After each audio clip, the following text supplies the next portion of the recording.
بسم اللہ الرحمن الرحیم۔ حضور اکرم صلی اللہ علیہ وسلم نے ارشاد فرمایا ہے کہ بے شک ایمان حیا کا حصہ ہے۔ نبی کریم صلی اللہ علیہ وسلم کا ارشاد گرامی ہے، راستے سے تکلیف دینے والی چیز کو ہٹا دینا بھی صدقہ ہے۔ رسول اکرم صلی اللہ علیہ وسلم نے ارشاد فرمایا، جب تم بہت زیادہ تعریف کرنے والے شخص سے ملو تو اس کے منہ میں مٹی ڈال دو۔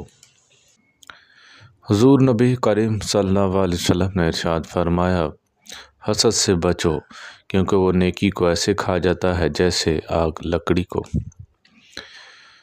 نبی کریم صلی اللہ علیہ وسلم نے ارشاد فرمایا، بے شک اللہ تعالیٰ نے مجھے وحی فرمائی کہ تم لوگ اسی طرح تواضع کرو کہ کوئی کسی پر سرکشی نہ کرے اور نہ ہی کوئی کسی پر فخر کرے۔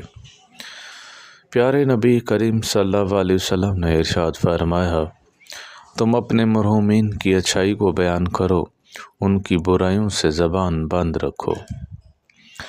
حضور نبی کریم صلی اللہ علیہ وسلم نے فرمایا، کسی مسلمان کے لیے جائز نہیں کہ اپنے مسلمان بھائی سے 3 دن سے زیادہ بات چیت بند رکھے، ان دونوں میں سب سے اچھا وہ ہے جو سلام میں پہل کرے۔ نبی کریم صلی اللہ علیہ وسلم کا یہ بھی ارشاد ہے، بے شک دین خیر خواہی کا نام ہے۔ اللہ تعالی ہم سب کو عمل کرنے کی توفیق عطا فرمائے۔